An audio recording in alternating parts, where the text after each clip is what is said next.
El sonido de la sirena se desvanece y el mundo se vuelve silencio. Todo se detiene en un segundo. Un grito ahogado retumba entre los barrotes. Estás atrapado entre muros de concreto y el colapso del exterior. El cielo se cubre de humo y no hay escape, todavía. Imagina que la sociedad se desploma en cuestión de días. Las cárceles, diseñadas para contener a los peligros, ahora son refugios improvisados. En este video descubrirás qué pasaría realmente, cómo sobrevivir dentro de esas paredes y cuánto tiempo podría durar la humanidad si todo se vuelve caos. El primer día llega como una ola de choque. La energía se corta, la luz parpadea y los rumores de brotes epidémicos se esparcen como fuego en la noche. Tu cuerpo libera cortisol, la visión se vuelve túnel, el corazón late con una velocidad que nunca había sentido. Es la respuesta de estrés, la misma que sintieron los soldados en el frente de la Gran Guerra. Primero, necesitas organización. En medio del ruido, emergen líderes naturales. Se forman equipos de vigilancia, se asignan roles: guardia, recolector, médico improvisado. La teoría de grupos de supervivencia muestra que el liderazgo emergente es clave para la cohesión. Cada grupo necesita un objetivo claro y una cadena de mando mínima. Luego, haces un inventario. La cocina de la prisión guarda latas de comida industrial, restos de arroz, frijoles y pan endurecido. La nutrición mínima para evitar el escorbuto está en la vitamina C de los cítricos, pero estos escasean. La prioridad es encontrar fuentes de proteína, restos de carne en la nevera rota, huevos en los nidos de los pájaros que se han instalado en los techos. Con los alimentos identificados, el siguiente desafío es el agua. En una prisión el suministro no fluye como en la calle. Las tuberías oxidadas gotean lentamente, pero el agua está contaminada con bacterias fecales. Los brotes de cólera en campos de refugiados demuestran que la falta de agua potable desencadena epidemias en cuestión de horas. Para conseguir agua segura, se recogen los charcos de lluvia que se forman en los patios. Se filtra con trapos y arena, y luego se expone a la luz solar en botellas de plástico transparentes durante al menos 6 horas. La radiación ultravioleta destruye la mayoría de los patógenos. Cada botella llena brinda suficiente agua para 2 días para una persona. Una botella se rompe justo cuando 2 internos la alcanzan con cautela. El vidrio chisporrotea y el sonido corta la tensión del momento. ¿Quién la recogerá? La decisión se vuelve un microconflicto que pone a prueba la disciplina del grupo. En situaciones de escasez, los recursos hídricos suelen ser la chispa de la violencia. Con la sed a raya, la hambre se vuelve la siguiente amenaza. Los alimentos almacenados son limitados y la descomposición avanza rápidamente sin refrigeración. La estrategia es racionar, dividir la comida en porciones pequeñas, combinar granos con proteína animal para maximizar el valor calórico, y usar la cocina para cocinar a fuego bajo, conservando la mayor parte de la energía. La historia del asedio de Leningrado muestra cómo la desnutrición acelera el colapso físico y mental. Mientras el cuerpo lucha por sobrevivir, la mente necesita anclarse. El confinamiento prolongado genera ansiedad, depresión y alucinaciones. Los psicólogos describen el síndrome de encarcelamiento como una combinación de aislamiento sensorial y pérdida de control. Mantener una rutina, crear espacios de conversación y permitir pequeñas actividades recreativas, como dibujar en las paredes, ayuda a reducir el estrés. Sin embargo, el mayor peligro no es la falta de comida o agua, sino el colapso social dentro del propio recinto. Los internos forman facciones, cada una con sus propias reglas. Los líderes emergentes deben negociar, establecer normas y, sobre todo, evitar la escalada de violencia. En los últimos años, los estudios de sociología de grupos cerrados indican que la cooperación aumenta cuando los recursos son compartidos equitativamente y cuando se percibe una amenaza externa común. Ahora, imagina que el colapso exterior continúa. Las ciudades se convierten en ruinas, los hospitales colapsan y los gobiernos desaparecen. La prisión se transforma en una pequeña comunidad autosuficiente, aislada del caos. La pregunta que surge es, ¿cuánto tiempo podría durar la humanidad bajo esas condiciones? La historia muestra que las sociedades pueden persistir en entornos extremos durante décadas, siempre que mantengan la producción de alimentos, el acceso al agua y la cohesión social. En este punto, la tensión es palpable. Cada paso que das dentro de esos pasillos de concreto puede desencadenar una reacción en cadena. La supervivencia depende de la capacidad de adaptarse, de organizarse y de mantener la esperanza viva. ¿Qué piensas tú? Déjame tu comentario, me interesa saber tu perspectiva. Si esto te está abriendo los ojos, suscríbete y activa la campana, no te pierdas lo que viene. En la penumbra de la celda, el crujir de los pasos lejanos se vuelve el latido de una nueva rutina. Cada día comienza con el sonido de la puerta de la zona de trabajo que se abre con un golpe metálico, anunciando la llegada del primer grupo de internos que se encargan de inspeccionar los conductos de ventilación. Allí, entre el polvo y el óxido, se descubren tuberías rotas que aún conservan trazas de agua estancada. Con una simple pala improvisada, extraída de la madera de los bancos rotos, se comienza a cavar en los rincones más profundos del patio interior, buscando la humedad que el suelo aún guarda. Los primeros recipientes, botellas de plástico rotas, se convierten en la base de un sistema de recolección rudimentario. La luz del sol, filtrada a través de los barrotes, crea patrones de sombra que marcan el ritmo de la actividad. Cuando el calor se vuelve insoportable, se detiene el trabajo y se busca refugio bajo los muros más gruesos, donde la temperatura se mantiene más estable. Mientras el agua se filtra lentamente a través de capas de arena y carbón vegetal, los internos descubren que el proceso de desinfección solar, conocido como SODIS, es sorprendentemente eficaz. Se llenan botellas transparentes, se colocan bajo la luz directa durante varias horas, y el fuego invisible de los rayos ultravioleta destruye los patógenos más peligrosos. En esa misma zona, los más curiosos experimentan con la destilación casera, una olla de metal, una tapa invertida y un tubo de cobre que conduce el vapor hacia un recipiente frío. El vapor se condensa y cae como agua limpia, un pequeño milagro que revitaliza a toda la comunidad.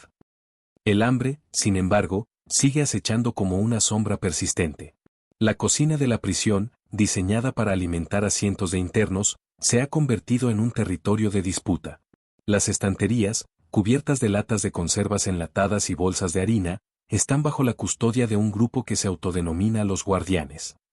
Estos guardias, surgidos de la necesidad de proteger los recursos, establecen turnos de vigilancia y asignan raciones basadas en la fuerza y la utilidad de cada individuo. Aquellos que saben reparar tuberías o que tienen conocimientos de medicina reciben más porciones, mientras que los que carecen de habilidades específicas reciben la mínima cantidad para mantenerse vivos. En la práctica, el proceso de racionamiento se basa en cálculos simples: una porción de proteína suficiente para evitar la pérdida muscular, una porción de carbohidratos para mantener la energía y una pequeña cantidad de grasa para preservar la función cerebral. Los internos aprenden a combinar los restos de pan duro con sopas de verduras que se cocinan a fuego lento, prolongando la duración de los alimentos y extrayendo cada nutriente posible. La cocción a fuego bajo, mantenida con carbón vegetal fabricado a partir de residuos de madera, conserva la mayor parte de la energía calórica, evitando el desperdicio de combustible. A medida que la comunidad se adapta, también surge la necesidad de gestionar los desechos. Los baños improvisados, situados en los corredores menos transitados, se convierten en focos de infección si no se manejan adecuadamente. Un grupo de internos, liderado por una enfermera que había trabajado en la unidad de salud del penal, implementa un sistema de compostaje. Los residuos orgánicos se depositan en contenedores de metal, se mezclan con tierra y se cubren con una capa de paja. Con el tiempo, el compost se vuelve fértil, y se utiliza para cultivar pequeños huertos en los espacios más soleados del patio. Semillas de maíz, frijol y calabaza, encontradas en los almacenes de la cocina, germinan bajo la atenta mirada de los cultivadores, que rotan los cultivos para evitar la erosión del suelo. El cultivo de alimentos dentro de los muros de la prisión marca un punto de inflexión. Cuando la primera mazorca de maíz asoma entre la tierra, la comunidad celebra con un silencio reverente, seguido de un susurro colectivo que se eleva como una oración. La producción de alimentos frescos no solo aporta vitaminas y minerales esenciales, sino que también fortalece la cohesión social. Los internos comparten la cosecha, estableciendo un mercado interno donde el trueque se vuelve la moneda de valor. Un trozo de pan puede intercambiarse por una herramienta reparada, una porción de carne por una lección de alfabetización. La economía emergente, aunque rudimentaria, reduce la tensión y evita la escalada de violencia que suele acompañar a la escasez. Sin embargo, el colapso externo continúa avanzando sin piedad.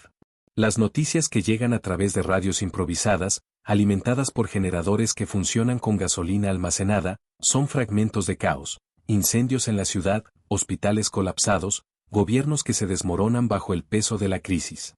Cada transmisión refuerza la sensación de aislamiento, pero también consolida la percepción de una amenaza común que une a los internos.